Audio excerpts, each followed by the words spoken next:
नमस्कार। Class number 3 विद्युत धारा लेक्चरर फर्स्ट ग्रेड एग्ज़ाम के लिए जो नया पार्ट ऐड हुआ है, अब हम आज बात करते हैं इसके। पहली बात तो रिवीजन की, जो 2 क्लासों में हमने पढ़ा है, और उस पर आधारित प्रश्नों की। हम कुछ कमेंट्स में ये प्राय देखा जा रहा है कि बहुत ज़्यादा डिटेल नहीं पढ़ाई गई है, तो डिटेल की आवश्यकता नहीं है साथियों। हमें प्रश्नों पे ध्यान लगाना है। प्रश्न केवल एक आना है इस पार्ट का। इसका मतलब क्या है कि हमें फुल डिटेल पढ़ने के लिए एक लेसन में 15 दिन चाहिए, वो हमें नहीं लेने हैं। तो आज हम सबसे पहले इसका रिवीजन करते हैं। इस चैप्टर में हमने क्या किया है। नंबर 1, चैप्टर का नाम हमें याद है, विद्युत धारा से संबंधित हम बात कर रहे हैं।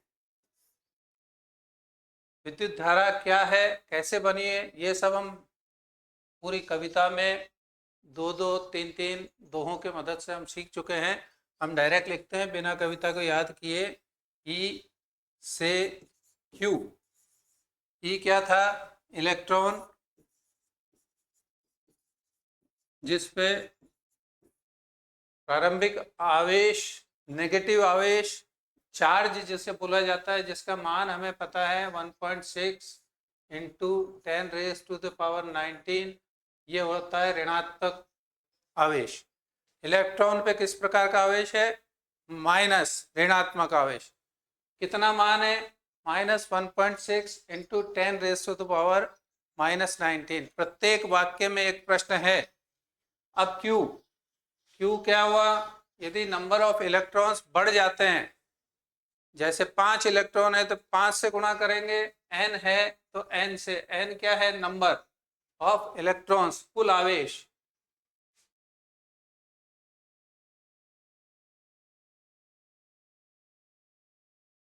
ये पूरे पाठ का हम आज रिवीजन करेंगे और उसके बाद इससे संबंधित प्रश्न करेंगे। कुल आवेश। अब यहाँ 2 बातें याद रखनी है। आवेश की इकाई मैं सबसे कॉमन हर एक बात के लिए लिख रहा हूँ। आवेश, इलेक्ट्रॉन पे भी आवेश, और क्यू कुल आवेश, इनकी इकाई है कूलाम। किससे शो करेंगे? क्यू से। इसका कूलाम, कुल आवेश क्यू से शो करेंगे, लेकिन जो इकाई है, इकाई को किससे शो करेंगे? सी से। ई और क्यू दोनों ही आवेश हैं। ये प्रारंभिक आवेश है, ये कुल आवेश है। और जब हम इकाई लिखते हैं इसमें कूलाम और सी, इसकी 2 पार्ट और हमने याद किए थे, 10⁻³ और 10⁻⁶। इसको हमने कहा है मिली। ये हर इकाई के साथ कार्य कर सकती है और काम में ली जा सकती है। दूसरी बात, माइक्रो।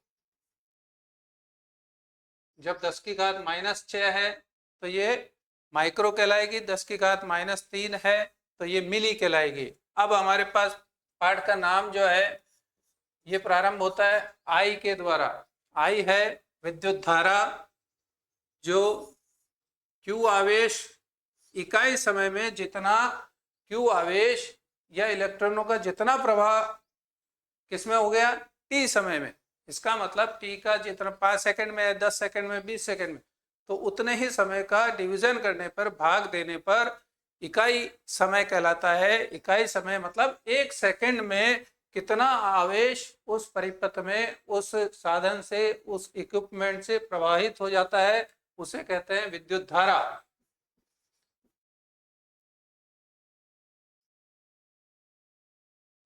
ज्यादा डिटेल में जाने के अपेक्षा हमें जो कुछ आता है उसको बार बार रिवाइज करके याद करना, और तभी हमें प्रश्न को हम निकाल पाएंगे और हल कर पाएंगे। विद्युत धारा, इसमें इसकी इकाई लिखेंगे हम एम्पियर। ये प्रश्न बनेंगे, किसकी इकाई क्या है? आवेश की इकाई कूलाम, विद्युत धारा की इकाई एम्पियर। किससे शो करेंगे? ए से। सी किसकी इकाई हो गई? आवेश की, कूलाम। विद्युत धारा की इकाई ए एम्पियर। अब इसके बाद हमारे पास V equal to I R. क्या चीज आया नई बात, एक तो R और एक V। V विभवांतर,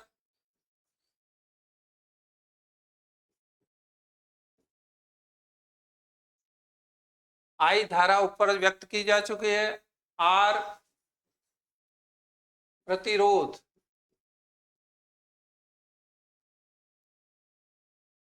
विभवांतर की इकाई वोल्ट, V प्रतिरोध की इकाई ओम, जिसको किससे शो करेंगे, इस तरह के चिन्ह से जिसे ओमेगा बोला जाता है। विभवांतर, अब V equal to I R से हमें एक नामगत पूछा जाएगा प्रश्न कि ये किस प्रकार का नियम है, या जिसके नाम से हम लेने वाले हैं इसको, उसका नियम क्या है। ओम्स लॉ, ओम का नियम। ओम का नियम मतलब V equal to I R, प्रारंभिक चीज हो गई। इसमें किसी परिपथ में या किसी चालक से बहने वाली धारा के समानुपाती विभवांतर होता है। विभवांतर उसी परिपथ में बहने वाली धारा के समानुपाती होता है, जिसी को समानुपाती के चिन्ह को हटाते हुए जब हम लिखते हैं तब तो V equal to I R, और सामान्य रूप में लिखते हैं तो प्रश्न क्या क्या बन गया, विभवांतर किसके समानुपाती हो गया, परिपथ में बहने वाली धारा के समानुपाती। और ओम्स लॉ क्या है, V equal to I R. I क्या है, धारा, V क्या है, विभवांतर, R क्या है, प्रतिरोध। प्रतिरोध मतलब उन प्रवाहित धारा या उन इलेक्ट्रॉन के प्रवाह में रुकने वाला कारक प्रतिरोध कहलाएगा। अब प्रतिरोध में तीन प्रश्न बनते हैं। प्रतिरोध, यदि किसी चालक की तार की लंबाई L लंबाई के समानुपाती, जितनी लंबाई बढ़ेगी तार की उतनी ही प्रतिरोध बढ़ जाएगा। ये R के लिए हम बात कर रहे हैं, केवल R के लिए। R किस पे निर्भर करता है, लंबाई पर। लंबाई बढ़ने पर बढ़ता है समानुपाती। क्षेत्रफल, क्षेत्रफल बढ़ने पर तार का अनुप्रस्थ क्षेत्रफल बढ़ने पर इसके विपरीत समानुपाती, मतलब 1/में में या भाग देने पर, या इसको इस तरह से बोलेंगे, जितना क्षेत्रफल बढ़ेगा उतने उसका प्रतिरोध कम होता जाएगा। जितनी उसको जगह मिल जाएगी, क्षेत्रफल मतलब अधिक होने का मतलब क्या होगा, जगह मिलना, इलेक्ट्रॉन के प्रवाह को अधिक जगह मिल गई, इसका मतलब उसका प्रतिरोध कम हो जाता है। प्रतिरोध कम होता है, क्षेत्रफल बढ़ता है, और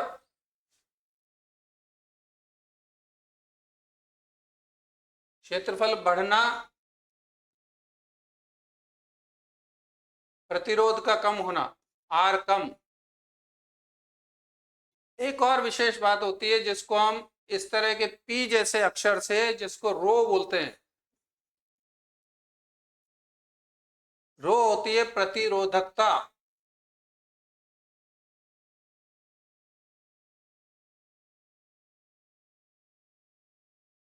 प्रतिरोधकता, ये प्रति मटेरियल, जो भी अवयव है, जो भी मैटर है जिससे हम बात कर रहे हैं प्रभावित होने की, जैसे कॉपर है, चांदी है, सोना है, लोहा है, एल्युमिनियम है, इन सब की जो भी मेटल है उससे प्रति अपनी योग्यता अलग होती है। उसकी धातु की जितनी योग्यता है वही प्रतिरोधकता कहलाती है। तो प्रश्न क्या क्या हो गए इसमें, ई से आवेश कूलाम, विद्युत धारा आई, प्रति इकाई समय में बहने वाले आवेश एम्पियर। अब आ गया ओम का नियम, V equal to I R. V equal to I R में V नया बात, V हो गया विभवांतर, जिसकी इकाई वोल्ट, आर प्रतिरोध, इकाई हो गया ओम। और इसी पे आधारित हमने एक दो प्रश्न किए थे। इस चैप्टर से संबंधित दो और विशेष बात रह जाती है, वो भी हमें याद करनी है, लेकिन उसमें बहुत ज़्यादा डिटेल से प्रश्न ऐसा पूछा नहीं जाता है, केवल सूत्र कभी आता है तब आ सकता है, अन्यथा हमें उसकी डिटेल में ताप का प्रभाव और उसमें शक्ति। अब शक्ति क्या है,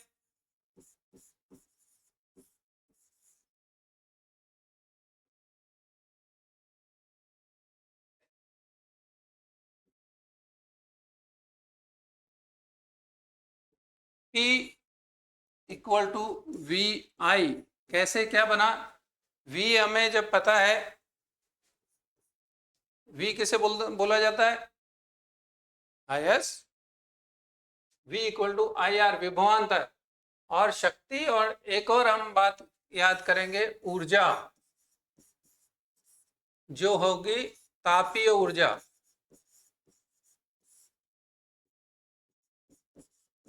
इसको हम व्यक्त करेंगे H से, शक्ति को व्यक्त करेंगे P से। ये डायरेक्ट सूत्र ही पूछे जाते हैं और इनकी इकाइयां याद रहनी चाहिए। इससे संबंधित न्यूमेरिकल अभी हमारा स्तर उतना नहीं है, क्योंकि हमें डी में बहुत ज़्यादा स्टडी नहीं करनी है, इंजीनियरिंग की पढ़ाई नहीं है। तो H equal to I square R T, ये हमें कुल हीट मिलती है जितनी किसी परिपथ में बहने वाली धारा, उसका वर्ग, आर प्रतिरोध, और टी जितना समय लग रहा है उतना। चलिए, ये कुल मिला के हमारे 6-7 सूत्र हैं जिस पर आधारित प्रश्न करने हैं। अब हम सीधे आते हैं प्रश्न पे, या एक बार हम वापस देखते हैं कि किससे क्या हुआ। E Q I V R P और एच, ये 7 अक्षर हमारे इस पूरे पाठ को समाप्त करते हैं। E Q I V R P H. अब इन सभी की हमें इकाइयां याद होनी चाहिए। क्या याद होना चाहिए, इकाइयां। दोनों चीज, पहले जो दो हैं अक्षर ई और क्यू, ई और क्यू में क्या कहलाएंगे, आवेश, इकाई कूलाम। इसको व्यक्त किससे करेंगे, सी से। आवेश को किससे व्यक्त करते हैं, क्यू से। कूलाम इकाई, ये इकाइयां। आई विद्युत धारा, सूत्र Q अपॉन टी, टी समय, किससे शो करेंगे, आई से, और इकाई एम्पियर। लास्ट में विभवांतर, यहां तक का आधा section. V equal to I R, I धारा, आर, आर क्या चीज है, प्रतिरोध, और इसकी इकाई वोल्ट।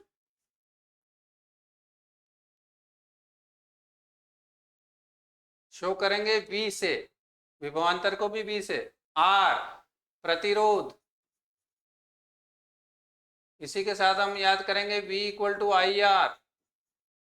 आई आर क्या है, ओम्स लॉ, ओम का नियम।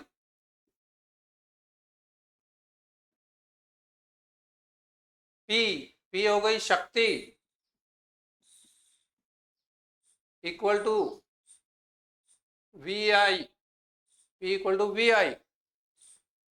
लास्ट में किसी भी धारा को किसी परिपथ में प्रवाहित करने पर उससे एक ऊर्जा, तापीय ऊर्जा प्राप्त होती है, वो H कहलाएगी। H से आई स्क्वायर आर टी, ये सूत्र होता है। P शक्ति, शक्ति का है वाट, इकाई वाट, और अंत में जो कार्य हो गया इसको क्या कहेंगे हम,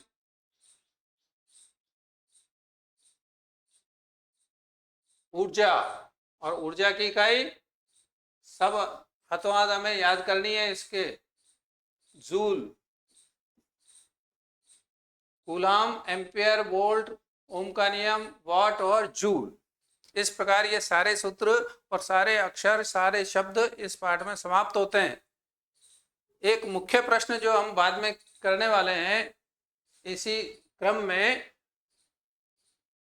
जो घरेलू बिजली में कितने बल्ब जल रहे हैं, कितने पंखे चल रहे हैं, कितनी ट्यूबलाइट चल रही है और हमें कितना बिल आएगा, ये प्रश्न बनता है मुख्य रूप से। जब कभी भी हम सीखेंगे तो पहले फिलहाल हम इतनी चीज़ों पर हम याद करते हैं, हमारे अगले प्रश्नों को दोहरान करते हैं और किस प्रकार से इनको हल किया जा सकता है। अभी पहली बार है प्रश्नावली, इस वजह से हम इसके उत्तर भी साथ में देख पा रहे हैं। पहला प्रश्न, विद्युत धारा की परिभाषा या विद्युत धारा का अर्थ क्या है। यदि ABCD जो MCQ है उसमें इस तरह का उत्तर हमें ढूंढना है। विद्युत आवेश का प्रवाह धारा कहलाता है। नंबर 1 प्रश्न, प्रश्न संख्या 1, विद्युत धारा की परिभाषा लिखिए, या हमें ढूंढना है। परिभाषा लिखने का मतलब हमें पूरा डिस्क्रिप्टिव आंसर नहीं देना है, लेकिन ये इस तरह का हम प्रश्न ढूंढे उसमें और उत्तर ढूंढना चाहें तो क्या हो जाएगा, विद्युत आवेश का प्रवाह धारा कहलाता है। अब कैसे, हमने क्या किया था, इसको कैसे सूत्र में आया था, I = Q/T, ये आवेश का प्रवाह कितने समय में, वो T समय, तो ये I = T। क्लियर।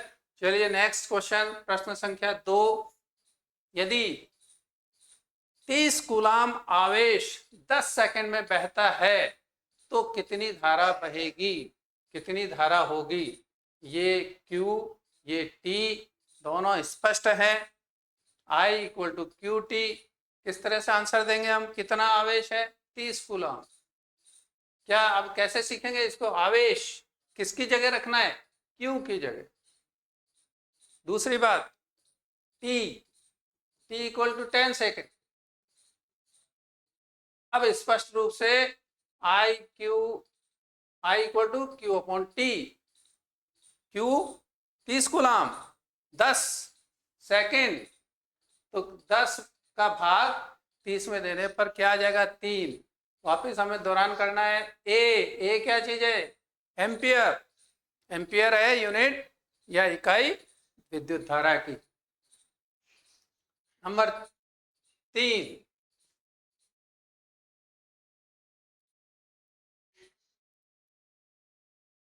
मात्रक, जो हम इकाई और मात्रक एक ही बात है, किसी की इकाई लिखना या मात्रक लिखना,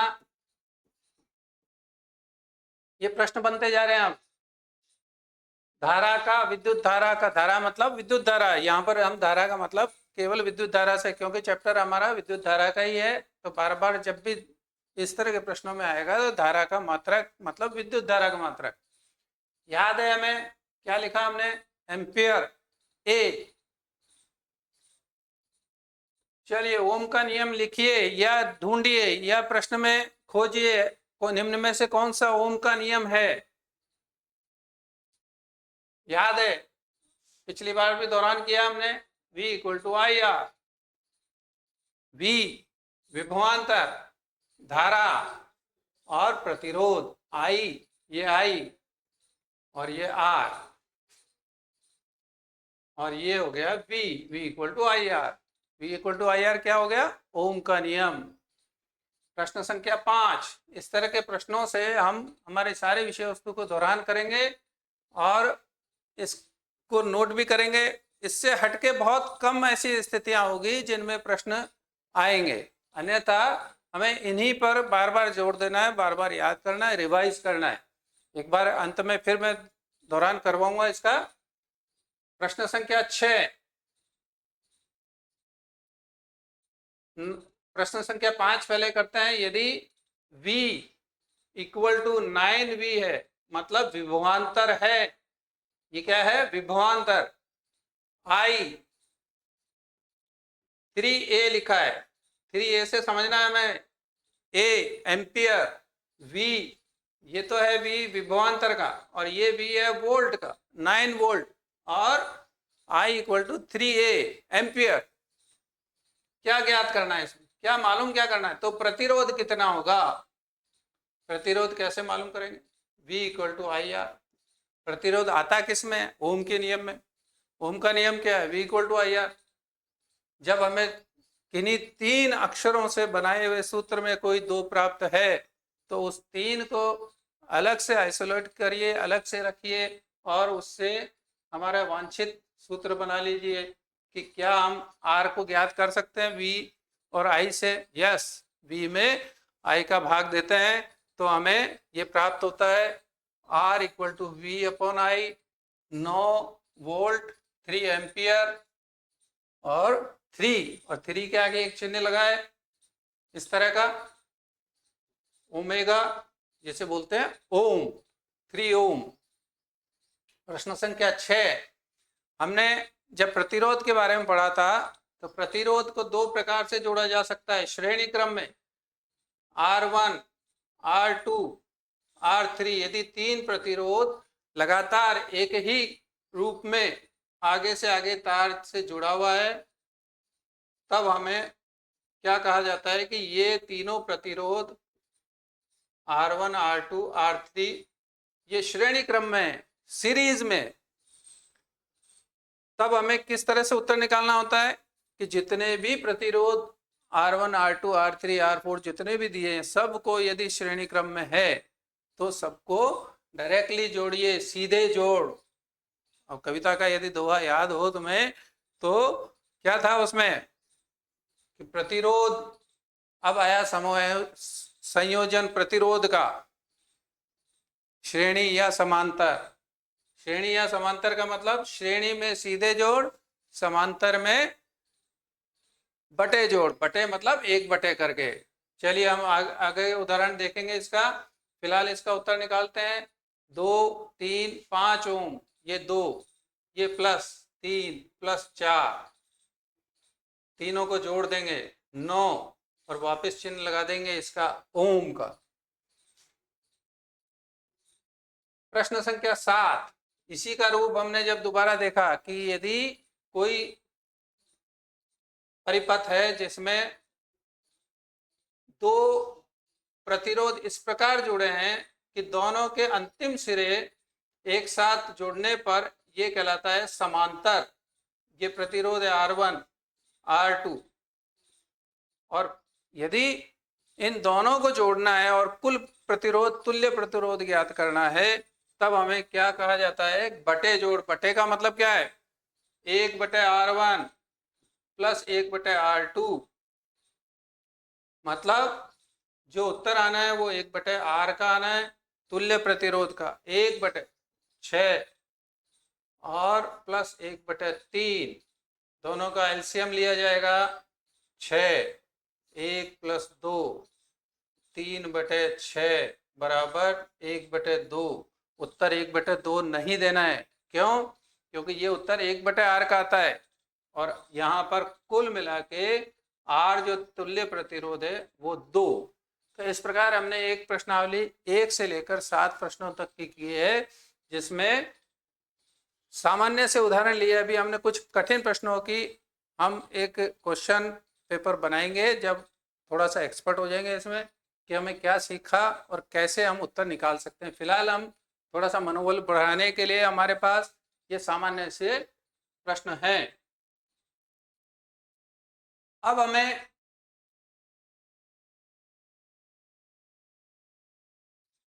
देखिए आगे एक सूत्र है हमारे पास R से संबंधित। R कौन है, प्रतिरोध। प्रतिरोध के लिए हमने एक सूत्र बनाया और एक नियम सीखा कि ये लंबाई के समानुपाती है। लंबाई के समानुपाती मतलब जितनी तार की लंबाई, जितने प्रतिरोध की लंबाई बढ़ेगी इसका प्रतिरोध बढ़ता जाएगा। और दूसरी बात, जितना क्षेत्रफल इसका बढ़ेगा मतलब मोटाई बढ़ेगी। अनुप्रस्थ, अनुप्रस्थ का मतलब एक पाइप के रूप में लो दिमाग में कि पाइप इतना है और उसकी मोटाई बढ़ रही है, ये पाइप है। इसी को हम तार के शेप में देखते हैं कि ये पतला तार है लेकिन पाइप के रूप में, ये अनुप्रस्थ काट कहलाती। इसका ये बढ़ा दिया हमने और बढ़ा दिया, ये चौड़ाई इसकी बढ़ती जा रही। तो बढ़ती जाने का मतलब क्या हो गया, इसका क्षेत्रफल बढ़ रहा है। तो इसके व्युत्क्रमानुपाती, विपरीत अनुपाती, यदि भाग दिया जाएगा तब वो विपरीत अनुपाती कहलाएगा। तो लंबाई बढ़ने पर प्रतिरोध बढ़ता है, उसके अनुप्रस्थ क्षेत्रफल बढ़ने पर प्रतिरोध कम होता है। लेकिन एक जो फिक्स चीज रहती है, ये हमने रो के रूप में लिया है। रो क्या है? उसकी प्रतिरोधकता। प्रतिरोधकता का क्या मतलब है कि किसी पर्टिकुलर, किसी अमुक मटेरियल की प्रतिरोधकता, मतलब उसके रोकने की क्षमता, वो प्रतिरोधकता कहलाती है। ये सूत्र बनता है हमारा R equal to rho L upon A. प्रतिरोधकता का सूत्र लिखिए, ये प्रतिरोधकता का सूत्र पूरा ये रो के रूप में लिखना है, R बराबर रो एल अपॉन ए। चलिए अभी इसी बात को हम प्रश्न के रूप में ले लेते हैं। यदि लंबाई बढ़े तो प्रतिरोधकता पे क्या, प्रतिरोध पे क्या फर्क पड़ेगा? R क्या होगा L बढ़ने पर? प्रतिरोधकता जो रो है ये हमेशा स्थिर रहती है, लेकिन प्रतिरोध कम ज्यादा होता है। किस पे निर्भर करेगा? लंबाई पर। लंबाई बढ़ेगी तो प्रतिरोध बढ़ेगा। अभी यहाँ क्या प्रश्न लिखा है? यदि लंबाई बढ़े तो प्रतिरोध पर क्या प्रभाव पड़ेगा? लंबाई बढ़ने पर प्रतिरोध बढ़ता है। एक सामान्य से सूत्र हमने सूत्रों में जब जोड़ा है शक्ति का, तब हमारे पास क्या था? P equal to V I.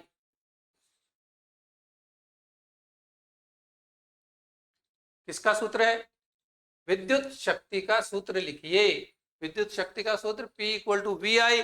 अब हमें ऑप्शन में छांट के लिखना है कि किस रूप में दिया हुआ है। ये दिया है तो भी सही है, हम इसकी जगह V को प्रतिस्थापित कर सकते हैं I गुणा R से, तब ये बनता है I स्क्वायर R। ये भी सही है। और क्या बनता है कि I को हम वापस प्रतिस्थापित कर देते हैं, V के रूप में भी लिख रहे हैं, लेकिन I V बराबर क्या है? V equal to I R है। चलिए तो I को प्रतिस्थापित करें, I को हटा दें तो क्या बनता है? V upon R. तो यहां पर V अपॉन आर करेंगे, किसकी वैल्यू? I की वैल्यू। तो V into V upon R मतलब V स्क्वायर अपॉन आर। तो नंबर एक P equal to V I, शक्ति का सूत्र। दूसरा I स्क्वायर, इसी का रूपांतरण। नंबर दो, इनमें से हमें बनाना आना चाहिए कि किस प्रकार से तीनों सूत्रों को हम किसी ऑप्शन में ढूंढ सकें। अगला प्रश्न है इस पे न्यूमेरिकल, जो हमने अभी अभी सीखा है, शक्ति का सूत्र P equal to V I. अब ढूंढिए इसमें क्या दिया है? V equal to 12 volt, 12 V लिखा है, मतलब वोल्ट को समझना है। I इक्वल टू 2A, ए क्या चीज है? एम्पियर। I धारा, V इक्वल टू I शक्ति, डायरेक्ट मान दिया हुआ है V 12 और I 2A। 12 दूनी 24। लेकिन याद रखना है हमें शक्ति की इकाई, शक्ति की इकाई वॉट, WHAT नहीं लिखना है, WATT वॉट, और हिंदी में लिखेंगे हम वॉट। ये वॉट क्या लिखा है हमारे पास? P इक्वल टू वी आई, 12 गुणा 2 24 वॉट। और कैसे लिखेंगे इसको? 24 W वॉट। अगला प्रश्न 60। अब ये बात हमें अभी अलग से सीखनी है कि कितने समय तक कितना क्या चला, जो हमें किस रूप में मिलता है? ताप के रूप में या उसके ऊर्जा के रूप में। तो प्रश्न को हम पहले पढ़ते हैं। 60 वाट का बल्ब है। अब जैसे ही 60 वाट आ गया तो ये वाट से समझना है हमें कि ये गिवन क्या है, क्या दिया हुआ है? ये हमारे P है, P का मान 60 है। वाट, वाट किसकी इकाई है? शक्ति की। तो P इक्वल टू वी आई, ये हमने अभी अभी सीखा है, और इसकी इकाई सीखी W। तो W से हमें जब यदि डायरेक्ट इसमें नहीं दिया हुआ है तो हमें मालूम करना है कि ये है क्या। 60 वाट है, वाट मतलब शक्ति दी हुई है, तो 60 वाट मतलब P दिया हुआ है। चलिए आगे बढ़ते हैं हम। 2 घंटे तक जलता है, 2 घंटे तक मतलब कितना समय, 2 आवर्स तक। तो प्रति आवर हमें शक्ति को निकालना है, energy P equal to T. यही बात आई स्क्वायर आर टी, ये भी वही बात है, आई स्क्वायर आर टी, ये रहा आई स्क्वायर आर, और टी से मल्टीप्लाई कर देंगे। हमें सिखा दिया है पहले, आई स्क्वायर आर टी एक ही बात है, और ये हो गई पी। और यही हमारी तापीय ऊर्जा है, या किसी भी प्रकार की ऊर्जा में बदलने पर ये मान आएगा। अब ये जब वॉट चलता है तो कितने, 1 घंटे की बात होती है, कितने समय में, प्रति आर, प्रति घंटे में। तो डायरेक्ट इसको मल्टीप्लाई करना होगा हमें, 60 इंटू 2, 120 वाट पर आवर, मतलब 1 घंटा इंटू आर। ये हमने समय से, यदि हम सेकंड में मल्टीप्लाई करना चाहें तो वहां एस लगा देंगे, डब्ल्यू वाट, और एच लगाए तो आर गुणा 1 घंटा, और वहां एच हटा के एस लगाते हैं, तो फिर इतने ही सेकंड से इसको मल्टीप्लाई करना होगा। 1 घंटे में कितने मिनट, 60 मिनट। 1 मिनट में कितने सेकंड, 60 सेकंड। तो 6 को 6 से गुणा किया, 3600 सेकंड हो जाते हैं 1 घंटे में, 1 आवर में। चलिए इसका अगला प्रश्न, विद्युत ऊर्जा और विद्युत शक्ति में कितना, क्या अंतर है। अभी यहाँ पर ये रही, इतनी सी अंतर है, E equal to P T, E equal to P T. देखिए क्या उत्तर देना हमें, विद्युत ऊर्जा और में क्या अंतर है। इसका मतलब यदि हमने इसको समय से भाग दे दिया, किसको, शक्ति को समय से भाग दे दिया, तो एनर्जी में बदल जाता है। और प्रति सेकंड मतलब समय से भाग देने पर। अंतिम बात इसकी यहाँ पर, चालकता क्या है।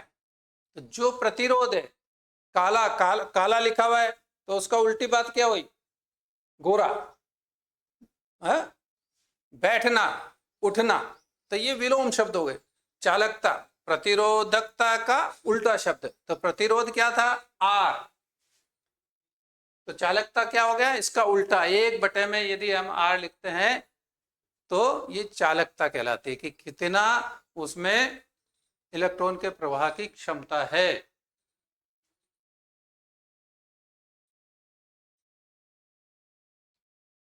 प्रश्न संख्या 15,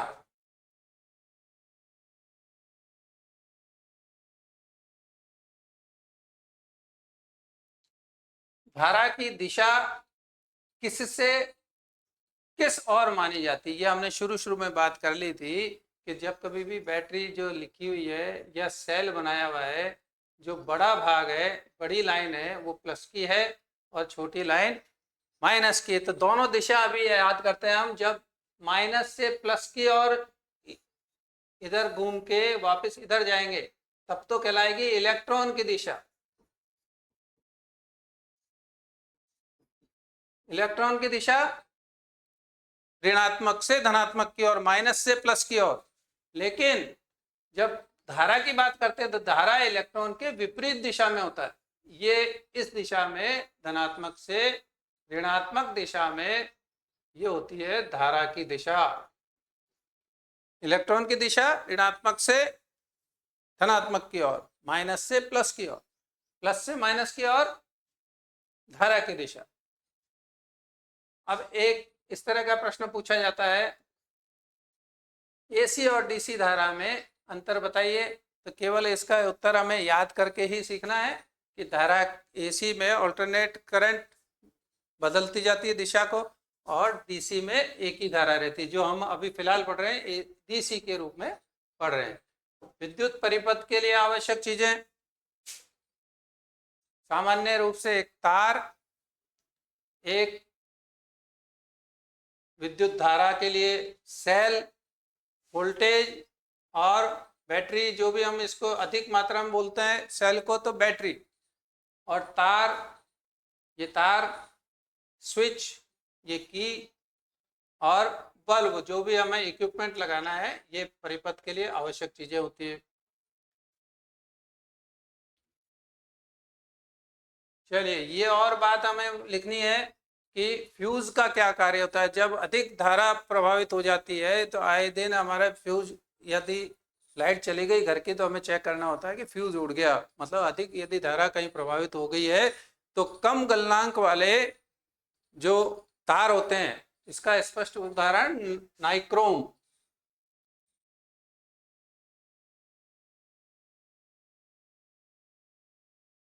धारा, वोल्टेज और प्रतिरोध का संबंध स्पष्ट कीजिए। हमें पता है धारा I, वोल्टेज V और प्रतिरोध I, V equal to IR। अंतिम बात, 100 1000 वोल्ट का हीटर 2 घंटे तक चलता है तो कितना ऊर्जा खपत होगी? 2 घंटे से इसको गुणा कीजिए, सीधा सीधा उत्तर हमें प्राप्त होता है। इस प्रकार हमने आज सीखा है 20 प्रश्नों के सापेक्षता लेते हुए पूरे विद्युत धारा में किस प्रकार के प्रश्न बनते हैं, और इसके अगले प्रश्नों को लेकर हम अगली क्लास में सम्मिलित होंगे। शीघ्रता से इंतजार करें, किस प्रकार हम आगे इस पाठ को समाप्त करेंगे। धन्यवाद।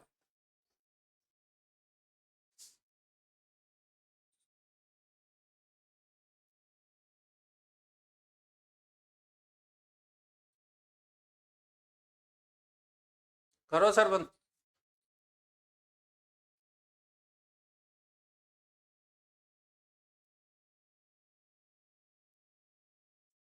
बंद करो।